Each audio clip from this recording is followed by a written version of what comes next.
Hello, my name is Mary. Since I was a child, my biggest dream was to become a journalist or work in magazine publishing. I loved writing and keeping up with trends, so I decided to study journalism and media in college.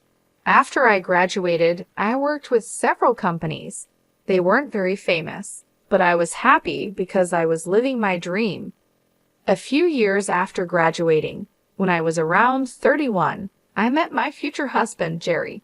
Jerry came from a wealthy family that ran a successful business. This is important because Jerry's mother, Nicole, never approved of me. She often showed her dislike, thinking I wasn't a good match for her son and criticizing my career in journalism and my education in the field.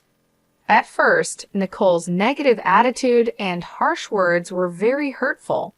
It's tough when someone constantly puts you down, but for some reason, Nicole thought it was okay to treat me like that.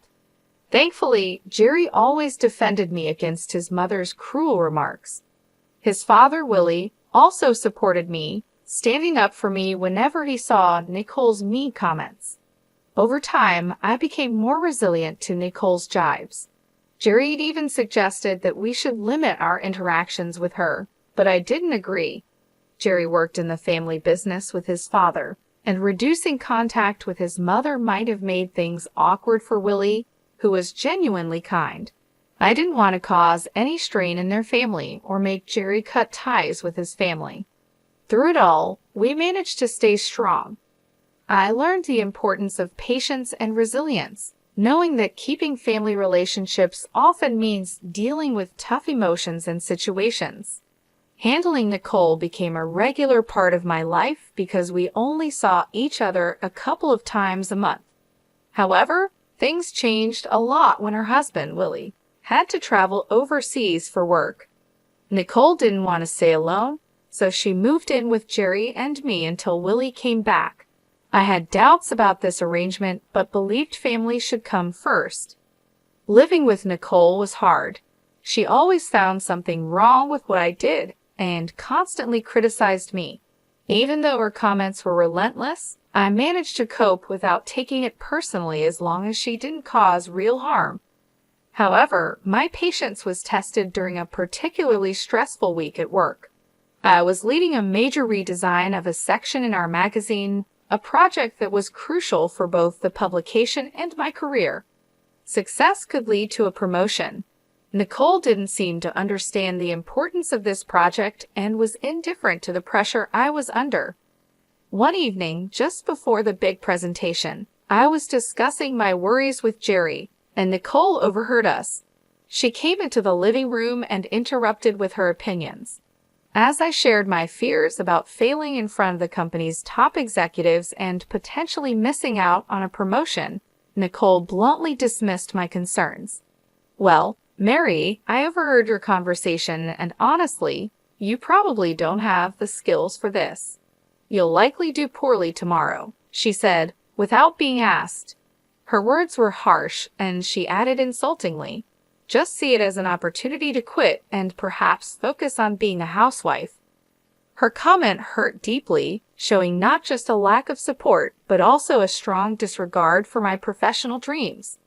This confrontation highlighted how hard it was to live with Nicole and tested my commitment to keeping peace in the family despite our differences. Nicole's remarks that evening crossed a line when she suggested I'd be a better fit for her son if I gave up my career.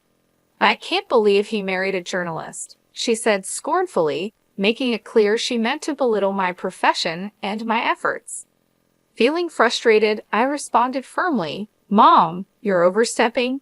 I don't have time for this nonsense. I have more important things to worry about than your opinion of me or my relationship with your son." Nicole seemed shocked by my assertiveness. "How dare you speak to me like that?" she said. "So it's fine for you to insult me, but not for me to defend myself," I retorted. She turned to Jerry. "Say something. Your wife is disrespecting your mother." Jerry calmly sided with me. "She's just defending herself, Mom. I don't see anything wrong with it." Nicole accused me of manipulating Jerry. "Look how easily you turn your back on family. Mary will regret this." Her intrusion into our private conversation and the blatant insults left me seething with anger. Jerry tried to apologize for his mother's behavior, but I stopped him. He wasn't to blame for her hurtful words. After the confrontation, we decided to end the night and go to bed. My mind was too preoccupied with the upcoming presentation to dwell on Nicole's threat. The next morning, I arrived at work early, ready to give my presentation. However, when I opened my laptop, I was met with a heart-stopping surprise. All the files on my desktop were missing, and my laptop appeared to have been reset. Panic set in as I quickly checked my email, hoping my earlier precautions would save me, but even my emails had been deleted, including the trash. Overwhelmed and on the verge of tears, I explained the situation to my boss. His reaction was far from understanding. He reprimanded me harshly before instructing me to forget the presentation altogether. The weight of the situation was crushing, and I struggled to hold back tears, feeling both betrayed and helpless. When I discovered that my boss had a backup presenter in case I faltered, it became painfully clear that my prospects for advancement at the company were bleak. Devastated by the turn of events, I rushed home, tears streaming down my face. Jerry was still at home, and upon seeing my distress, he decided to take the day off to support me. He embraced me as I wept, and once I had somewhat regained my composure, he gently inquired about what had happened. "What's wrong, honey? Didn't the presentation go well?" he asked, puzzled. "There was no presentation, at least not by me," I replied, my voice still trembling. "What do you mean? You put so much effort into it. You barely slept these past few days because you were working so hard," Jerry said, his concern deepening. I explained the heartbreaking situation. When I got to work, I opened my laptop only to find that everything had been deleted. "How did that happen?" he asked, bewildered. It was both embarrassing and humiliating to have to explain it to my boss, I said, feeling the weight of the situation. I admitted feeling the sting of the memory. "Didn't you back it up somewhere else?" "I did," I said. "I emailed it to myself, but my inbox and even the trash had been emptied." Frustration was clear in my voice. Jerry's face fell with sympathy. "I'm so sorry this happened. What did your boss say?" "He was furious and called me unprofessional and lazy. He had someone else ready to do the presentation," I replied, bitterness hard to hide. "But you still have your job, right?" Jerry tried to find a silver lining. "Yes, but I'm stuck. There's no room for me to advance or move up. I'm done here," I said, feeling defeated. "Don't worry, honey. You'll find a better job. I'll be here for you through it all. Just keep working here until you're ready to leave," he reassured me, his support unwavering. "Yeah, I'll give my notice now. I can't believe I worked so hard for this, and just when I was close, it all slipped away," I said, the realization sinking in. The incident left me deeply affected. I took pride in my work, and to have a project fall apart so disastrously was traumatic. Though I continued to work there for another week, my heart wasn't in it anymore. I submitted my resignation, counting down the days until I could leave. Throughout this ordeal, Nicole's reaction was oddly gleeful. She once saw me in tears and made snide remarks, gloating over my misfortune. Initially, her words fueled my anger, but eventually I realized that her satisfaction with my struggles only reflected her bitterness. As I thought about Nicole's behavior, I couldn't shake the suspicion that her delight might stem from the hope that I would finally quit my job and become a housewife. Or, perhaps more unsettlingly, that she had a hand in the ruin of my career. The thought that Nicole might have sabotaged my laptop haunted me, fueling a nagging intuition that she was involved in the disaster. Before approaching Jerry with such a serious accusation, I knew I needed concrete proof. Determined to catch Nicole if she was indeed sabotaging me, I devised a plan to monitor her actions discreetly. I purchased a hidden camera designed to look like a smoke detector and installed it on the office ceiling. I sensed the device with my phone, setting everything in place to capture any misdeed. The next part of my plan involved baiting Nicole into revealing her possible involvement. I made it a point to appear visibly stressed and anxious around the office, hoping to draw her attention. Jerry was still at work, unaware of the unfolding drama. As expected, Nicole took notice of my anxious pacing and couldn't resist inquiring. "What's wrong? Are you stressed about another project?" she prodded, taking a deep breath. I confided in her, playing into her curiosity. "I've been given another chance to present my work, and it could lead to a raise," I said, masking my anxiety with a hint of hope. "Oh," Nicole's interest was piqued, her tone laced with a mix of surprise and skepticism. "Yes, and I'm nervous because this is my last chance to get things right. I have to do well," I continued, watching her reaction closely. "Why aren't you telling Jerry? Is it because you're embarrassed about your job?" "No, it's not that.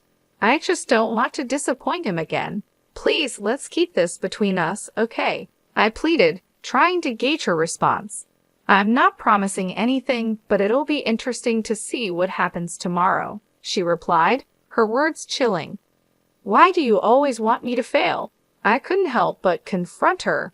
"I just think you'd be better off as a housewife.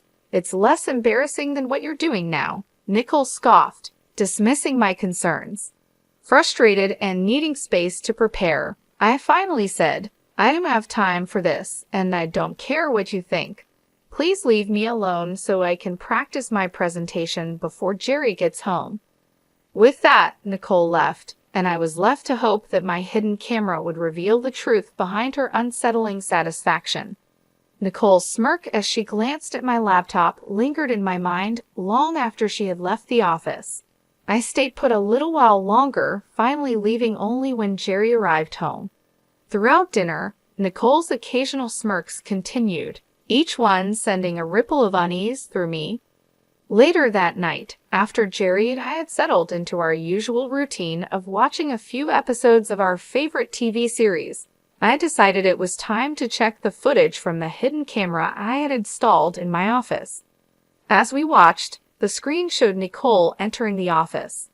There was no unusual activity until around midnight. That's when Nicole stealthily entered the office. I hastily showed Jerry the live feed on my phone. Initially puzzled, he soon watched in disbelief as Nicole tampered with my laptop, causing it to shut off and restart. Jerry's expression turned from shock to anger as he realized what was happening. Meanwhile, the camera captured Nicole rifling through my files. Unable to contain his frustration, Jerry stormed into the office. He burst through the door, startling Nicole, who spun around, caught in the act. "What are you doing in here, Mom?" Jerry demanded, struggling to maintain his composure. "Oh, nothing really," Nicole replied nonchalantly. "Then why is Mary's laptop open? Are you accusing me of going through her stuff?" Jerry pressed. "I think you did more than just go through it, Mom. Did you come here to tidy up at midnight? And Mary isn't the type to leave her laptop open. You know that?" Jerry retorted. "Don't talk to me like that. I'm still your mother," Nicole shot back defensively. "Yeah, my mother who seems to enjoy hurting and sabotaging my wife?" Jerry replied firmly. "We caught you on camera resetting Mary's laptop. You were spying on me? That's disgusting. How could you film me without my consent?" Nicole exclaimed, indignant. "I didn't put cameras in your room. I installed one in my office, and you went in there without my permission," I interjected, supporting Jerry and clarifying our intentions. The confrontation revealed the extent of Nicole's interference and deceit, testing the limits of family loyalty and trust. Despite the wrongdoing, Jerry remained firm in his decision. "Even if it was wrong, it's nothing compared to what you've done to Mary. I want you out of our house tomorrow," he declared unwaveringly. Nicole protested, her voice tinged with desperation, "But I'll be all alone." "I don't care. I don't want to talk to you," Jerry replied, his mind made up. The next morning, Nicole tried to delay her departure by busying herself with breakfast preparations and washing dishes. However, Jerry was resolute. As soon as she finished, he came downstairs with her bags packed and informed her that he had ordered her an Uber. Nicole pleaded tearfully to let her stay, showing rare vulnerability, but Jerry remained indifferent and retreated to our room. Left alone with me, Nicole lashed out, accusing me of setting her up. I responded calmly yet firmly, "If anyone should be yelling, it's me. You're lucky I haven't shared the footage with your friends and family. If they knew what you did, you'd lose them all." My words silenced her. After Nicole's departure, I felt a profound sense of relief. Though still troubled by my job situation, I was confident in my ability to recover and excel. Jerry supported me wholeheartedly through it all. Once my notice period was over, I took some time off to rest and plan my next steps. I enrolled in courses related to different parts of my field, focusing on a niche that could propel me further. I decided not to expose Nicole because I wanted to rise above her negativity and prove my capabilities on my terms. With Jerry's connections, a benefit of his family's wealth, I secured several promising recommendations. His unwavering support, coupled with my experience, eventually led me to a breakthrough. I was appointed as the chief editor at a globally recognized magazine. The work was challenging but fulfilling. During this time, the goal of proving myself to Nicole faded into the background. In fact, during those transformative months, we had no contact with her at all. My journey to becoming chief editor not only marked a professional triumph, but also a personal liberation from the need to validate my worth to someone who had doubted me. Jerry continued to maintain a professional relationship with his father, Willie, as they worked together, but we heard very little from or about Nicole. Willie hinted that Nicole still harbored some resentment, though he remained tight-lipped about the specifics. Despite this, I was relieved that Nicole seemed to take my warning to heart. However, I knew a confrontation was inevitable, especially when I learned that both Nicole and Willie were invited to a significant company event I was attending.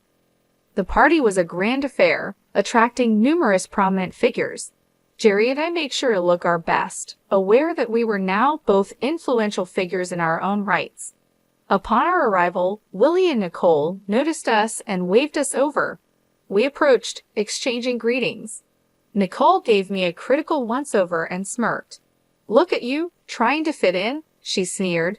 "Ignore her, Mary. You look lovely as always," Willie interjected kindly. "Thanks, Willie. How have you been?" I asked, trying to steer the conversation away from Nicole's snide remarks. "Yeah, how's unemployment treating you?" Nicole cut in, her tone sharp. "Wait, you're unemployed?" Willie asked, genuinely surprised. "Oh yeah, she messed up at her job, and they let her go. I've always said she's not good enough for our son. Look at her, she can't even keep a job," Nicole mocked with a malicious grin. "That's enough, Mom," Jerry intervened sternly.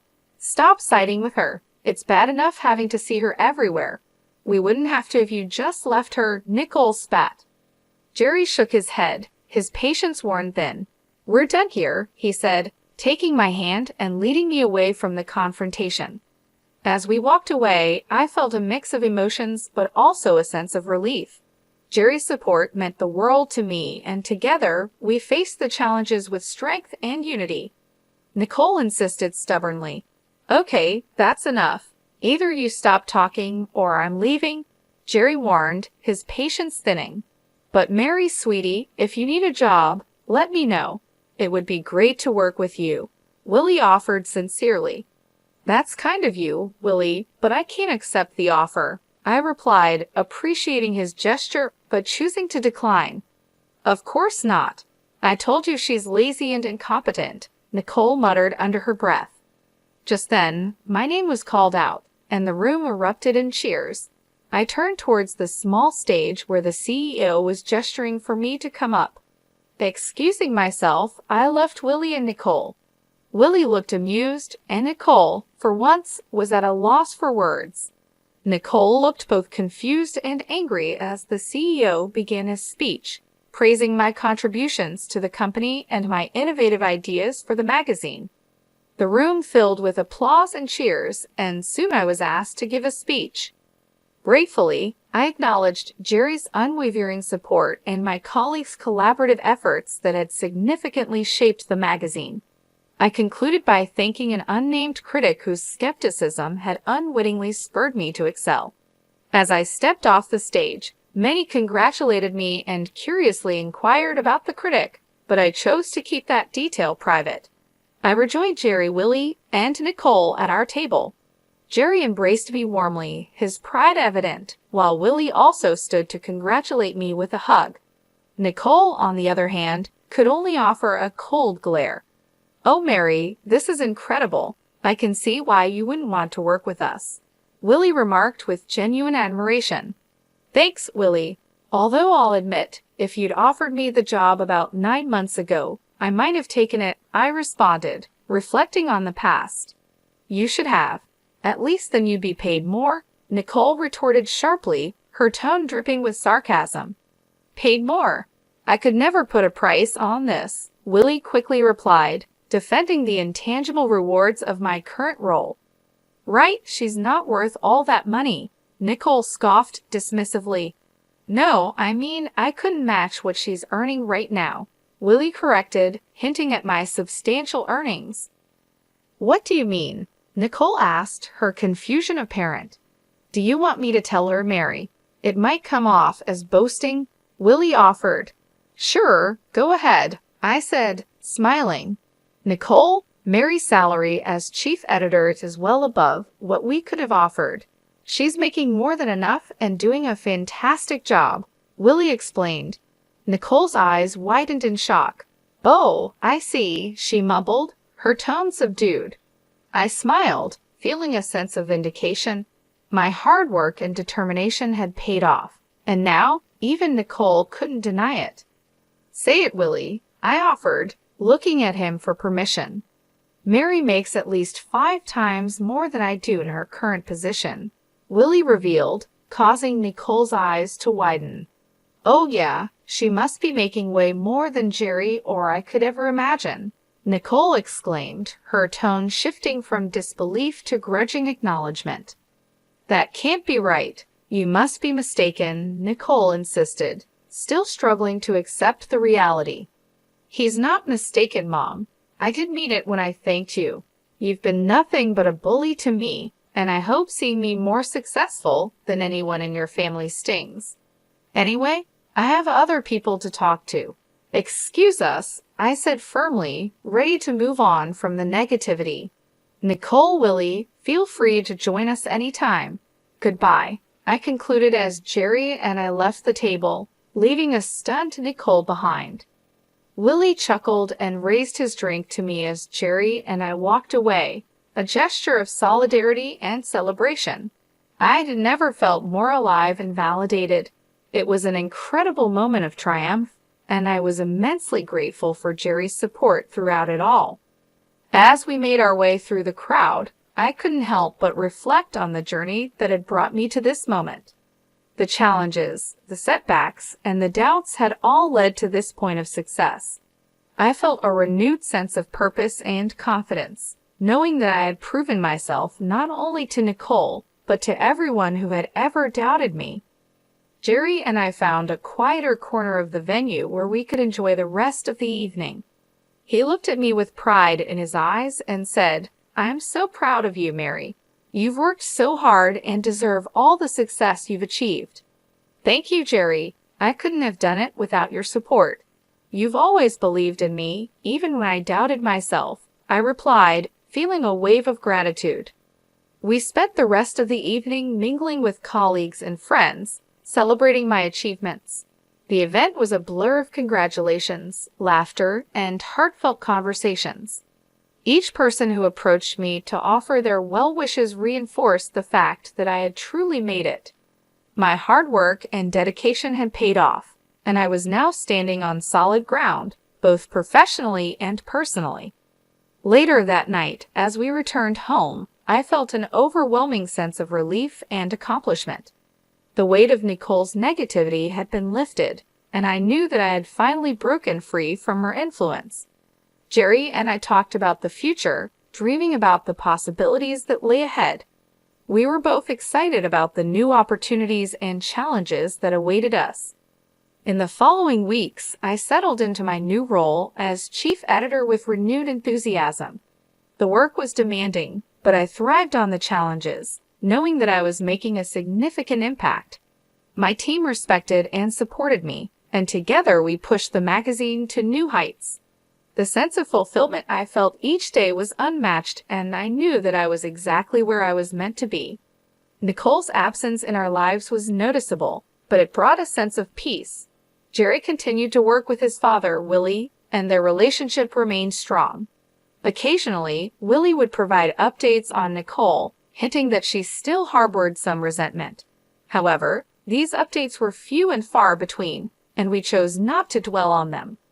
One evening, as Jerry and I sat on our porch, enjoying the quiet moments of the day, he turned to me and said, "You know, Mary, I'm glad we stood up to Nicole. It wasn't easy, but it was necessary. You've shown incredible strength and Nicole through it all." "I couldn't agree more," I replied, smiling. "We've come a long way, and I wouldn't change a thing. Our journey has made us stronger and more resilient." As the sun set, casting a warm glow over our home, I felt a deep sense of contentment. The road ahead was still uncertain, but I knew that with Jerry by my side, we could face anything. We had weathered the storm, and now we were ready to embrace the future with open hearts and minds.